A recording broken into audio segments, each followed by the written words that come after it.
তুমি কি প্রায় সময় ভাইয়ের সাথে দেখা করতে আসো? আসি, মাঝে মাঝে আসি রে। তুই কিন্তু আবার বাসে গিয়ে কাউরে কইস না। আচ্ছা। কি ব্যাপার? আইসা পড়ছো? হ্যাঁ, তুমি কি রাগ করছো? অনেক দেরি করে ফেলছি না? অনেকক্ষণ যাবত এখানে বসে আছো।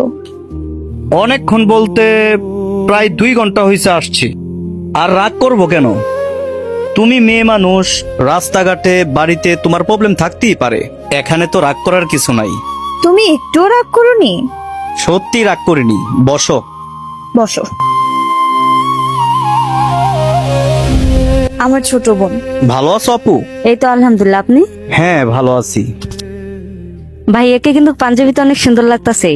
আরে দেখতে হবে না, এই পাঞ্জাবিটা কে কিনে দিছে?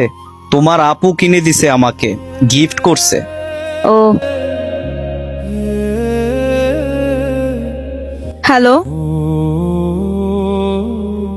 আমি তো মাত্রই বাসা থেকে বের হলাম। এখনই আসতে হবে? আচ্ছা ঠিক আছে। তোমার বাড়িতে মনে জরুরি প্রয়োজন, যাও, সমস্যা নাই তো। আমি তো মাত্র তোমার সাথে দেখা করতে আসলাম, এখনই চলে যাব? তুমি 2 ঘন্টা ধরে এখানে বসে আছো, আর আমি মাত্র আসলাম, আর এখনই চলে যাব? তুমি আবার মাইন্ড করবা না? আরে না পাগল, মাইন্ড করবো কেন? যে কোনো সময় বাড়িতে প্রবলেম থাকলে আগে বাড়ির প্রবলেম সলভ করতে হবে, তারপর আমার সাথে তো দেখা করতেই পারবা। আমি 2 ঘন্টা এখানে বসে আছি, তাতে সমস্যা কি? যদি বাড়িতে প্রবলেম হয় যাইবা না তুমি? ঠিক আছে।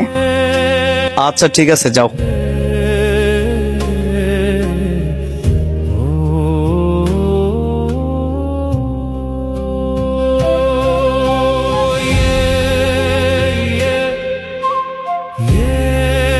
আপু দেখো, তোমাকে ভাইয়া কত ভালোবাসে। এই যে দেরি করে আসলা, ভাইয়া কিছু মনে করলো না। এখন আবার বাসা থেকে কল আসতেছে, আবার বলতেছে যে চলে যেতে, ভাইয়া মাইন্ড করলো না কিছু। অন্য ছেলে হলে কিন্তু এতক্ষণ রাগ করতো, দেখো ভাইয়া একটুও মাইন্ড করে নাই। হ্যাঁ, ও আমাকে অনেক ভালোবাসে। দেখছস, বাসা থেকে বের হইতে পারি নাই, সাথে সাথে ফোন দেওয়া শুরু করছে।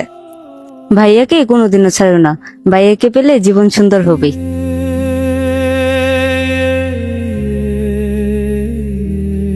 হ্যালো, বাসায় গেছো তুমি? এই তো অনেকক্ষণ হলো আসলাম, এসে ফ্রেশ হলাম। আমি তো আর চিন্তা করতেছি তোমাকে কখন থেকে ফোন দিতেছি, ফোন রিসিভ করতেছো না। ওই যে ওয়াশরুমে ছিলাম, তাই ফোন ধরতে পারি নাই। আর রাগ করো না কিন্তু, ছোট বোনটাকে সাথে করে নিয়ে আসছো, কিছু খাওয়াইতে পারি নাই। তুমি রাগ করো না। তুমি কই? আমি ওইখানে বাসায় চলে যাব এখন। আর রাতের বেলা ফোন দিও আমাকে, ঠিক আছে? আচ্ছা ঠিক আছে, তাহলে রাতে ফোন দিব।